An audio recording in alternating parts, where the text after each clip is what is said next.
சிவாய நம. திருச்சிற்றம்பலம். அன்னை சகுந்தலாய நமோ. அன்னை சகுந்தலா என்னோட அம்மா, குரு, என்னோட எல்லாம் அப்படின்னு சொல்லலாம்.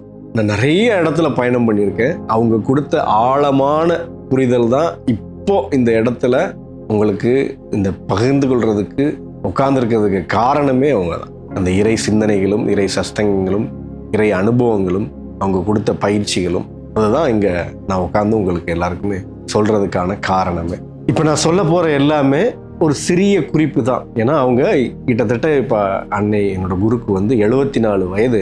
74 வருட ஒரு தவ வாழ்க்கையை நம்ம இங்கே ஒரு 10 நிமிஷம் வீடியோவில் நம்மளால் பார்த்துட முடியாது. 74 வருட கால உழைப்பை நம்ம பாயிண்ட் போட்டு எழுதிட முடியாது. ஸோ நான் என்ன உணர்ந்தேன் அப்படிங்கிறத நான் உங்களுக்கு இங்கே பதிவு பண்ணுறேன். அதுவும் 1% குறைவாக தான் இருக்கும். அன்னையை பற்றி தெரியணும் அப்படின்னா நீங்கள் அன்னை சகுந்தலா அப்படிங்கிற சேனலில் 4000க்கு மேற்பட்ட வீடியோக்கள் கொடுத்துருக்காங்க. அதில் போய் பாருங்கள்.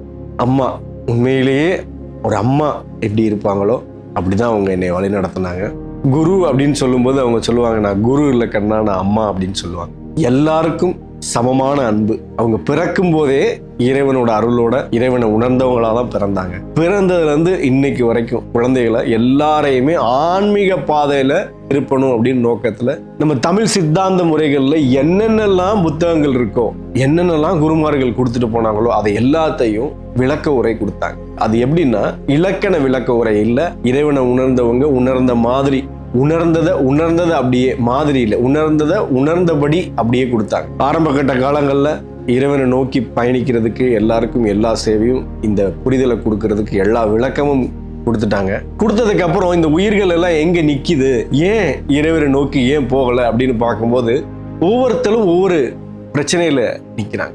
என்ன, ஒரு சாரார் மருத்துவம் சார்ந்து, உடல்நிலை சார்ந்து இறைவனை நோக்கி பயணிக்க முடியல. அம்மா நல்லா சொல்லுவாங்க, சில பேர் வந்து இந்த கோட்பாடுகள் எல்லாம் ரொம்ப ஆழமாக இறுக்கமாக பிடிச்சிக்கிட்டு இப்படித்தான் வாழணும்னு சொல்லும்போது அம்மா சொல்லுவாங்க, இல்லை எல்லா உயிரும், திருமந்திரத்தில் திருமூலர் ஐயா சொல்றாரு 7000 வகையான உயிர்கள் இருக்குன்னு. 7000 வகையான உயிர்கள், 7000 வகையான உயிர்களுக்கும் வேற வேற பயிற்சிகள். நம்ம இப்ப என்னன்னா நமக்கு வந்து ஒரே ஒரு பயிற்சி தான் வேணும், அதுவும் எல்லாருக்கும் கொடுக்குற பயிற்சி தான் வேணும். அந்த ஒரு பயிற்சியை பிடிச்சிக்கிட்டே நம்ம எல்லாரும் அந்த நிலைக்கு போயிடணும். இல்ல, அம்மா எப்போதுமே சொல்லுவாங்க இந்த மாதிரி இல்லை. ஒவ்வொரு உயிருக்கும், ஒவ்வொரு உயிரின் வளர்ச்சிக்கும், அந்த உடலின் வளர்ச்சிக்கும் தகுந்தாற் போல அந்த பயிற்சி இறைவன், குரு அவங்க அமைச்சு கொடுப்பாங்க அப்படின்னு சொல்லுவாங்க.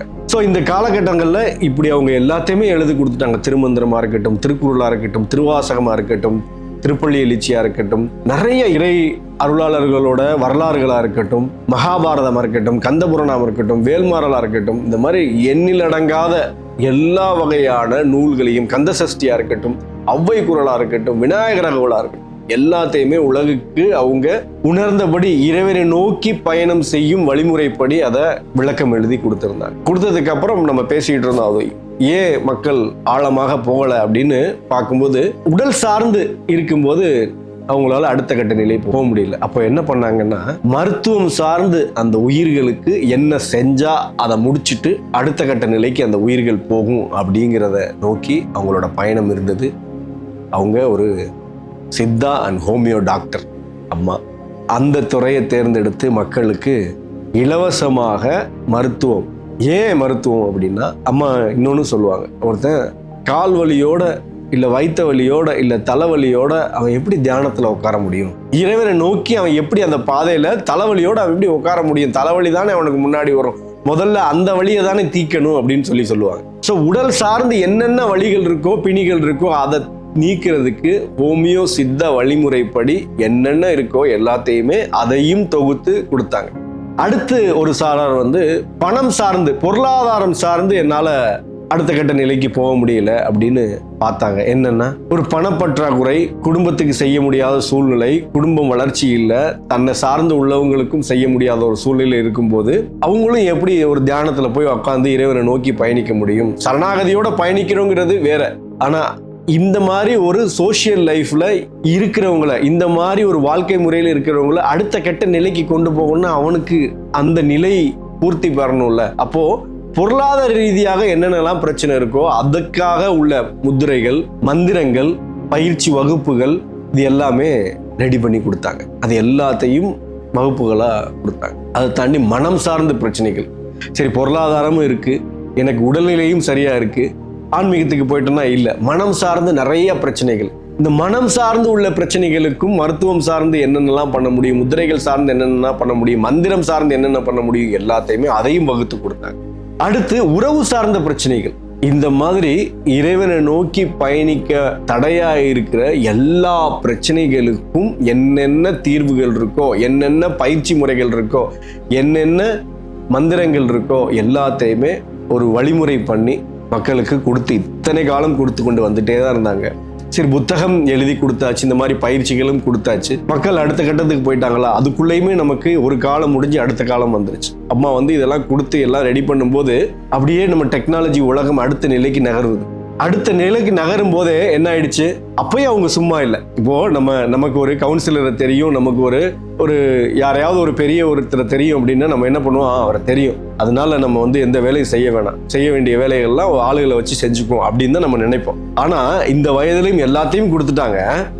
கொடுத்ததுக்கு அப்புறமும் காலம் மாறிட்டு இருக்கு. என்ன பண்ணாங்க, கொடுத்த எல்லாத்தையும் திரும்பவும் யூடியூப் வாயிலாக பதிவு செஞ்சாங்க. யாரு பார்க்கறாங்க பார்க்கல, பதிவு செஞ்சே ஆகணும். காலம் நகருது. ஆன்லைன் மூலமாக வகுப்புகள்.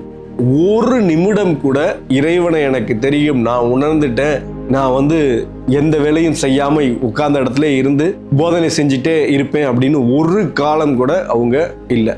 அம்மா இன்னொரு வார்த்தையும் எனக்கு சொல்லுவாங்க நல்ல ஆழமாக, சும்மா இருக்கும் மனம் சைத்தானின் கூடம் அப்படிம்பாங்க.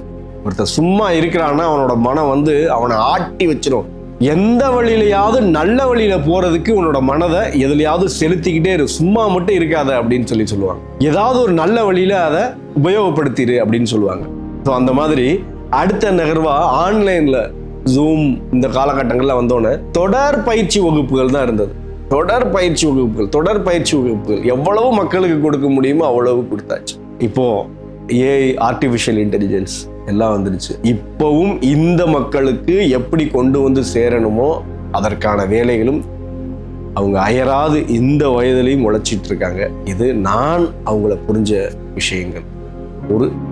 ஒரு சதவீதம் கூட இல்லாத விஷயங்கள். அவங்க கொடுத்த விஷயங்கள், அவங்க சஸ்தங்கள்லாம் கேட்கும்போது, அவங்க கொடுத்த ஒரு புத்தகம் திருமந்திரம் அப்படிங்கிறது என்னோட 12 வருட ஓட்டம், தேடுதல், வேதனை, அழுகை, துக்கம், அந்த வலி, அந்த புரிதல், இது எல்லாத்தையும் இத்தனை ஆண்டு நான் கடந்து வந்ததை அந்த ஒரு புத்தகம் வாயிலாக, அவங்களோட சஸ்தகம் வாயிலாக அமைதிப்படுத்துச்சு, நல்வரிப்படுத்துச்சு, அனுபவப்படுத்துச்சு. எனக்கு திருமந்திரம் மாதிரி இதை பார்த்துக்கிட்டு இருக்கவங்க எல்லாருக்கும் ஒவ்வொரு நிலைகளில் ஒவ்வொரு பயிற்சி வகுப்புகள், நிறைய கொடுத்துருக்காங்க சித்த பெருமக்கள். நம்ம தமிழ் முறையில் நிறைய இருக்கு. இது எல்லாத்தையும் நம்ம இந்த வகுப்புகளில் பார்க்க போறோம். அம்மா கொடுத்த எல்லாத்தையும், எல்லா அருளாள பெருமக்கள் கொடுத்ததையும் அம்மா கொடுத்துருக்காங்க. அவங்க கொடுத்த எல்லாத்தையும் நம்ம இங்கே பார்க்க போறோம். இதை பார்க்கறதையும் தாண்டி நம்ம பயிற்சியும் செய்ய போறோம். அம்மாவோட அருளோட இன்னும் அம்மாவை பத்தி ஆழமாக வரப்போற சஸ்தகங்களை நான் உணர்ந்ததை உங்ககிட்ட பகிர்ந்துக்கிறேன். இன்னைக்கு நான் பகிர்ந்துக்கிட்டது 1% கூட இல்லை. தெரிஞ்சுக்கணும்னு விரும்புகிறவங்க இன்னும் ஆழமாக அன்னை சகுந்தலா அப்படிங்கிற யூடியூப் சேனல்ல போய் பாருங்க. நம்மளோட வகுப்புகள்லையும் தொடர்ந்து அவங்க கொடுத்த பணிகளை பாருங்க. நம்ம தொடர்ந்து திருமந்திரத்திலையும் அவங்க கொடுத்த அருட்கொடையிலையும் நம்ம தொடர்ந்து பயணிப்போம். சிவாய நம. திருச்சிற்றம்பலம்.